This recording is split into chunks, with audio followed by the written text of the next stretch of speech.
Hello everyone, मेरा नाम है Soni, director Mahindra law institute. हमारा इंस्टीट्यूट की तरफ से आप सभी को दिवाली की हार्दिक बधाइयाँ और शुभकामनाएं। मैं विश करता हूं कि आपकी आने वाला जो भी टाइम पीरियड होगा वो आपके लिए शुभ रहे और आप जल्दी से सिलेक्शन लेके आओ जुडिशरी के अंदर, या फिर एनी अदर जो भी आपका एक टारगेट है उसको आप अचीव करो, ऐसी हमारी कामना रहेगी। तो आज की वीडियो के अंदर हम लोग समझेंगे section 27 of the sale of goods act 1930। अब तक सेक्शन 26 हमारा कवर हो गया था, आज सेक्शन 27 और उसकी कुछ एक्सेप्शंस के साथ हम लोग स्टार्ट करते हैं। तो ये सेक्शन जो 27 आपका बहुत बड़ा सेक्शन है, उसकी एक्सेप्शन बहुत सारी हैं। एक वीडियो के अंदर हो सकता है कि उसको मैं कवर ना कर पाऊँ, लेकिन आई ट्राई माय बेस्ट कि मैं आपको सारी की सारी जितने भी एक्सेप्शन यहाँ पे हैं, जो 10 तक मैंने लिखी हुई है, इन सबको मैं कवर कर सकूँ। तो चलिए स्टार्ट करते हैं बिना किसी देरी की। Section 27 of the sale of goods act 1930 के अंदर जो आपका सेक्शन 27 है वो अपने आप में क्या बता रहा है कि कोई ऐसा पर्सन जिसके पास किसी तरीके की कोई ओनरशिप नहीं है, कोई राइट नहीं है उस प्रॉपर्टी को, एक गुड्स को सेल करने का, लेकिन फिर भी वो अगर किसी दूसरे पर्सन को अपनी प्रॉपर्टी को सेल कर रहा है, मतलब अपनी प्रॉपर्टी नहीं है उसकी, फिर भी किसी अदर पर्सन को जब वो सेल करेगा तो क्या राइट्स रहेंगे उस थर्ड पर्सन के जिसने प्रॉपर्टी खरीदी है। एक तो वो चीज, दूसरी किस तरीके का टाइटल आप वहां पे ट्रांसफर कर पाएगा वो पर्सन। एक जनरल सा आपका एक रूल रहता है, जनरल आपकी सेंस है कि अगर आपके पास कोई भी डिफेक्टिव टाइटल है, मतलब आपके पास कोई अथॉरिटी नहीं है बेचने की, तो जो पर्सन उसको खरीदेगा ऑब्वियसली उसके पास डिफेक्टिव टाइटल जाना है। तो वही आपका सेक्शन 27 बात कर रहा है, जो आपकी एक प्रिंसिपल के ऊपर बेस्ड है, एक मैक्सिम के ऊपर बेस्ड है। जो आपकी मैक्सिम है वो है आपकी नेमो डेट कोड नॉन हैबिट, मतलब जहां पे no one can pass a better title than he himself has. मतलब एक पर्सन जिसके पास जैसी खुद की अथॉरिटी होगी, जैसी उसकी ओनरशिप रहेगा, जैसा उसके पास टाइटल होगा, सिर्फ वैसा ही वो अदर पर्सन जो बायर है, एक्चुअल जो बायर होगा, उसको ट्रांसफर कर पाएगा। क्या बोल रहा है? Nobody can give what he himself has not गोट, मतलब एक पर्सन ऐसा कुछ भी नहीं दे सकता जो उसको खुद को नहीं मिला हो। वही सेम चीज आपकी 27 आपकी बात कर रहा है, sales by the person not the owner, मतलब एक ऐसा पर्सन जो रियल ओनर नहीं है, स्टिल अपनी किसी भी प्रॉपर्टी को अगर किसी दूसरे पर्सन को बेच देगा तो will only pass the defective title. वो सिर्फ क्या करेगा? आपका डिफेक्टिव टाइटल ही पास करेगा, गुड टाइटल वो वहां पे नहीं कर पाएगा। सेक्शन 27 की हेडिंग के साथ आपके एक बार बेरेक लैंग्वेज में क्लियर कर लो जल्दी से। सेक्शन आपका 27 के अंदर लिखा हुआ है, subject to the provision of this act और any other law for the time being in force where the goods are sold by a person who is not the owner thereof. जहां पे एक पर्सन ऐसा जिसके द्वारा बेची गई है वो आपका रियल में ओनर नहीं है, क्या करेगा?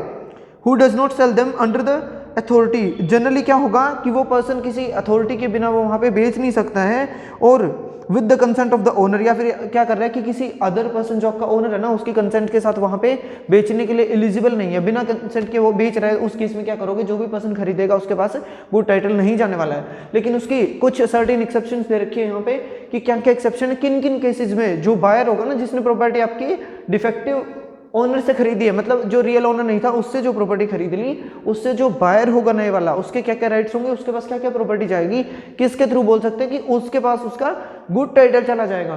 तो फर्स्ट यहाँ पे बात कर रहे हैं फर्स्ट एक्सेप्शन के अंदर बाय एस्टोपल।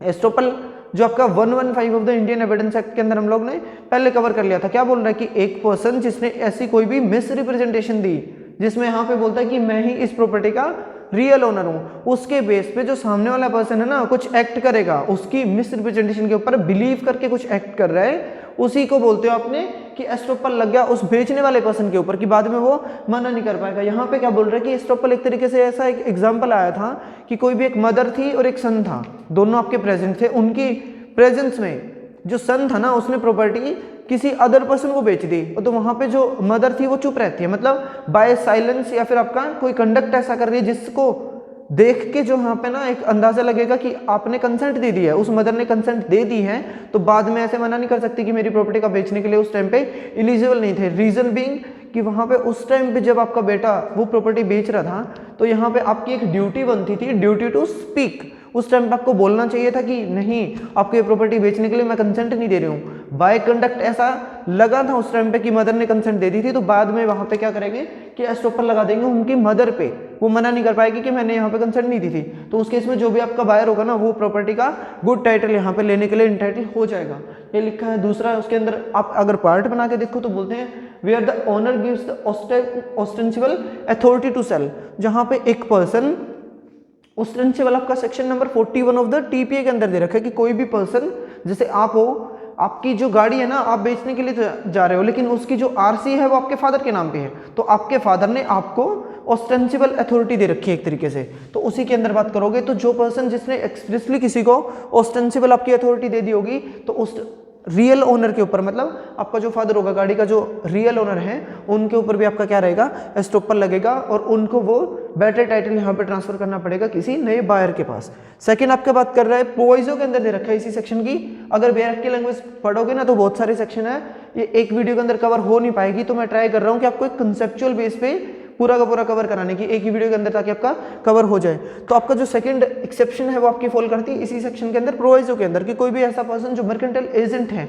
मर्केंटाइल एजेंट का कौन होगा, कि एक ऐसा पर्सन जनरली आपका जो रियली क्या होगा, उसके पास अथॉरिटी होती है गुड्स को बेचने की। रियली मतलब क्या कर रहा है, ऑर्डिनरी कोर्स ऑफ बिजनेस में वो उसी काम को करता जा रहा है। मतलब आपके जैसे सेल्समैन हो गए, जैसे आप बाइक वाले बंदे होते हैं मिडिलमैन बोल सकते हो एक तरीके से, कि कोई भी पर्सन आपका ब्रोकर टाइप में, कि जिससे आप प्रॉपर्टी खरीद के लेके आते हो। यहाँ पे प्रॉपर्टी कौन सी, आपकी मूवेबल प्रॉपर्टी की आप बात कर रहे हो। तो जो आपकी सेलमैन हो गए, मतलब सेल्समैन कौन से, जैसे बाइक खरीद के लेके आ रहे हो मिडिलमैन से, तो जो बाइक है ना वो उसकी पोजीशन में कब आएंगे, वहां पे आपको 3 मेन कंडीशंस होंगी, जहां पे फुलफिल कर दोगे उस टाइम पे समझोगे कि आपने वो प्रॉपर्टी गुड फेथ में खरीदी है, एक चीज। दूसरा आपका क्या कर रहा है, जिस भी इस मर्केंटाइल एजेंट ने प्रॉपर्टी का पोजीशन लिया ना, वो मेन जो ओनर होगा उसकी कंसेंट से ही आपने उसकी पोजीशन ले रखी है। तो इसके अंदर 3 कंसेंट, पहले आप कंडीशन देख लेते हैं। फर्स्ट आपको बोलता है obtain the position of the goods with the consent of the owner, मतलब एक ऐसा पर्सन जो आपका सेल्समैन है, प्रॉपर्टी को यहाँ पे आप क्या कर रहे हो, बहुत सारी बाइकें खड़ी कर रखी है, उनमें से आप किसी तीसरे पर्सन को बेचते हो, तो उस रियल पर्सन ने, मतलब जो आपका मर्केंटाइल एजेंट है, उसने रियल ओनर की कंसेंट के साथ उसने क्या कर रखी है, उसकी प्रॉपर्टी को ऑब्टेन करके बैठा हुआ पोजीशन को, एक चीज। जैसे मतलब यहाँ पे मैंने लिखा हुआ रतन टाटा सर जो हैं वो प्रॉपर्टी बेचने के लिए, मतलब कि आपकी जो कार वगैरह हैं, टाटा की जितनी भी कार आती है नैनो वगैरह, उनको बेचने के लिए खुद रतन टाटा सर तो आते नहीं है, तो क्या करते हैं, नीचे आपके जो भी एजेंट्स है ना उनको बोल देंगे कि मेरी प्रॉपर्टी को आप बेचते चलो। तो यहाँ पे जो रतन सर हैं उनने अपनी क्या कर रखी है, अपनी खुद की कंसेंट से प्रॉपर्टी को जो पोजीशन होगा ना प्रॉपर्टी का, वो दे रखा उस अपने एजेंट्स को। तो इसी केस के ऊपर बेस्ड आपकी ये चीज कि ऑब्टेन द पोजीशन, मतलब यहाँ पे जो एजेंट पर्सन है मर्केंटाइल एजेंट, वो person obtain the consent with the consent of that real owner. उसके साथ जब भी आप उसकी कंसेंट से प्रॉपर्टी को ऑब्टेन करोगे तब आप बेटर टाइटल आगे ट्रांसफर करोगे। दूसरा बोलता है acting in ordinary course of business. Ordinary course of business मतलब डेली भी बेसिस के ऊपर उन्हीं काम में वो डील करता होगा उसी केस के अंदर। अब इसके अंदर 2 केस दे रखे हैं आपके, एक आता है पियर्सन वर्सेस रोज का, और दूसरा बात कर रहा है आपका फोक्स वर्सेस किंग का।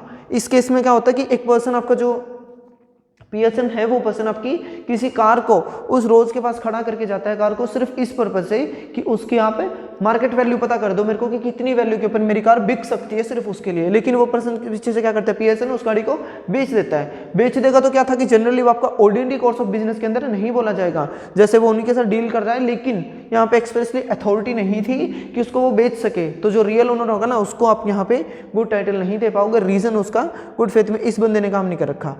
दूसरा आपका फोक्स वर्सेस किंग का केस है।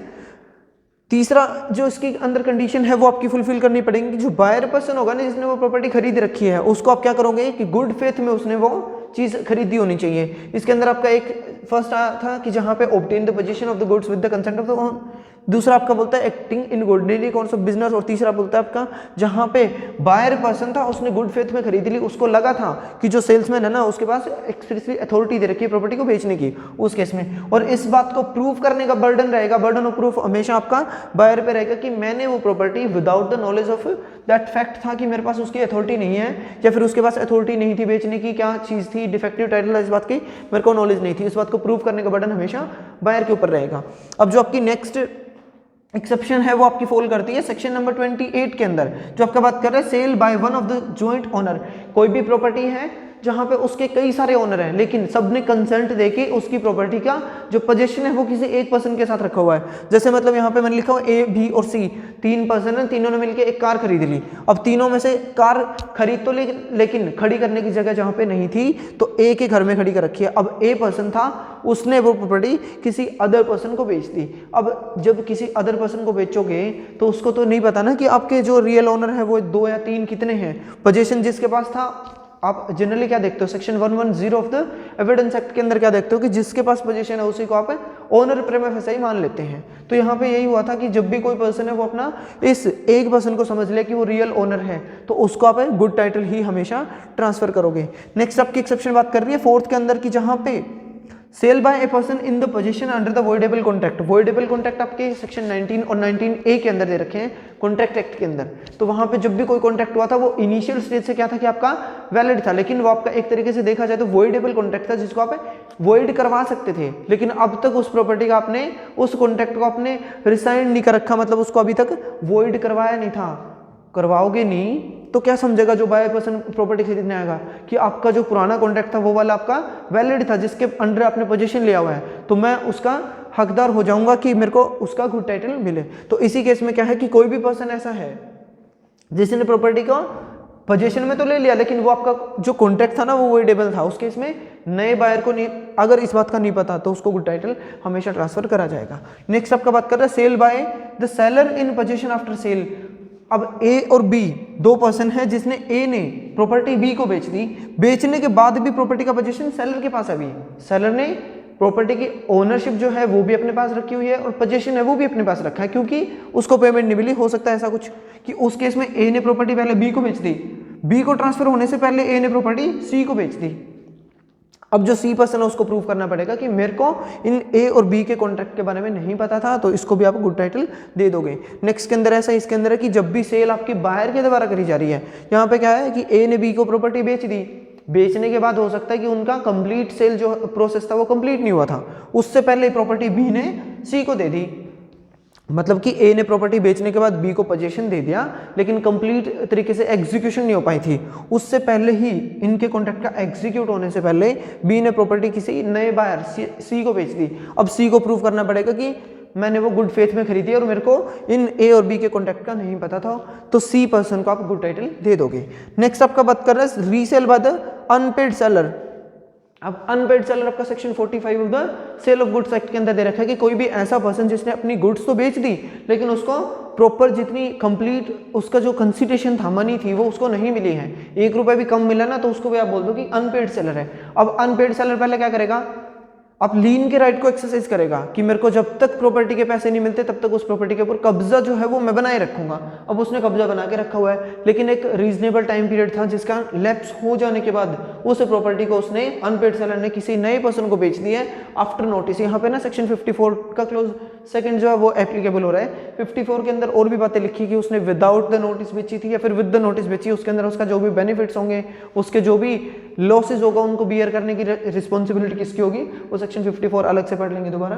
अब इसके अंदर सिर्फ इतने देखना है कि कोई रीसेल की बात हो रही है, पहले ए ने प्रॉपर्टी बी को बेच दी, अब बी जो है वो पेमेंट नहीं कर रहा, तो लीन का राइट एक्सरसाइज कर लिया अनपेड सेलर ने। अब उसका एक्सरसाइज करने के बाद भी उसने नोटिस दे दिया, नोटिस के बाद भी वो प्रॉपर्टी के पैसे नहीं देके जा रहा, तो उस केस में क्या करेगा कि वो पर्सन जो अनपेड सेलर था उसने प्रॉपर्टी किसी सी पर्सन को बेच दी, अब वो जो सी पर्सन होगा उसको भी आप गुड टाइटल दे दोगे। इसके बाद आपका 8th नंबर एक्सेप्शन आती है कि यहाँ पे कोई ऐसा पर्सन जिसको रास्ते चलते गुड्स मिल गई, फाइंडर ऑफ गुड्स बोलते हैं ना, सेक्शन नंबर आपका 71 और यहाँ पे 169 of the Indian contract act 1872, जहाँ पे बोलता है कि एक ऐसा पर्सन जिसको रास्ते चलते गुड्स मिल गई थी, लेकिन उसने जो रियल ओनर है उसका ढूंढने की पूरा एफर्ट लगाया कि मैं उसके रियल ओनर तक पहुंच पाऊं, लेकिन उसका एक रीजनेबल टाइम तक हो सकता है कि उसका रियल ओनर ना मिले, तो उस प्रॉपर्टी को वो आगे बेच देगा। बेचने के बाद जो भी पर्सन उसको खरीदेगा उसको आप गुड टाइटल ट्रांसफर करोगे ही करोगे। 9th के अंदर आपका बात कर रहा है कि सेल बाय द पाउनी। पाउनी आपका होता है प्लेज के अंदर, प्लेज आपका सेक्शन 176 के अंदर, प्लेज आपका होता है कि कोई भी मूवेबल गुड्स को आप जब भी गिरवी रखते हो उनको आप प्लेज बोलते हो, और इमूवेबल गुड्स को जब आप गिरवी रखते हो तो वो आपका मॉर्टगेज कहलाती है। यहाँ पे बात हो रही है आपकी किसी पाउनी की, पाउनी मतलब प्लेज जिसको प्रॉपर्टी रखी गई है, अब आपने प्रॉपर्टी किसी अदर पर्सन को रख दी और उससे आपने पैसे ले लिए, अब वो पैसे आप with in A reasonable time आप उसको दे नहीं रहे हो, तो वो प्रॉपर्टी आपको नहीं देगा, क्या करेगा, अपने पैसे रिकवर करने के पर्पज से वो गुड्स जो आपने उसके पास गिरवी रखी थी वो किसी अदर पर्सन को बेच देगा। तो जो भी पर्सन आपका खरीदेगा उसको पाउनी से कोई थर्ड पर्सन खरीदेगा उसको भी आपके गुड टाइटल देने के लिए नया जो आपका रियल ओनर था उसकी लायबिलिटी बनेगी। 10th आपका बात कर रहा है in open market. Open market के अंदर मतलब जैसे इंडियन लॉ के अंदर है ना एक मर्केंटाइल एजेंट का पढ़ा हमने, तो उसी तरीके से इंग्लिश लॉ में आपका बोलते हैं कि ओपन मार्केट की बात करिए, जहां पे किसी भी मार्केट के अंदर ओपनली प्रॉपर्टी को एक रियल ओनर एक एजेंट को प्रॉपर्टी देगा, वो आपका ओपन मार्केट के अंदर कहीं पे भी बेच देगा। तो ये सेक्शन आपका सेक्शन 27 यहाँ पे कंप्लीट हो जाता है। लास्ट एक्सेप्शन आपकी इंडियन लॉ का जो मर्केंटाइल एजेंट है ना, उसी की तरह आपकी सेम की सेम चीज़ है कि ओपन मार्केट में आप उस गुड्स को बेच दोगे। ये आपका इंग्लिश रूल के अंदर ओपन मार्केट बोलते हो, और इंडियन के अंदर आपकी जो ये पॉइंट था मर्केंटाइल एजेंट के द्वारा सेल करना, ये था। तो that's all about section number 27 of the sale of goods 1930। आपको अगर कोई भी क्वेरी हो तो आप मेरे को कमेंट करके पूछ सकते हो। जो उसके सेक्शन होंगे, जो भी सेक्शन नंबर इसके अंदर लिखे हुए, वो आप खुद बेरेक्ट से पढ़ लेना। अगर कुछ भी क्वेरी हो ना तो मेरे को कमेंट करके बताना, मैं उसके ऊपर एक सेपरेट वीडियो बना दूंगा। अगर आपको वीडियो पसंद आई तो इसको लाइक करते जाइए, शेयर करिए, और मेरे चैनल को आप सब्सक्राइब कर लो, और इसका ना बेल आइकन है वो भी आप प्रेस कर लो, ताकि आने वाली जितनी वीडियोस हैं उसका नोटिफिकेशन आपके पास सबसे पहले पहुंच सके। Thank you.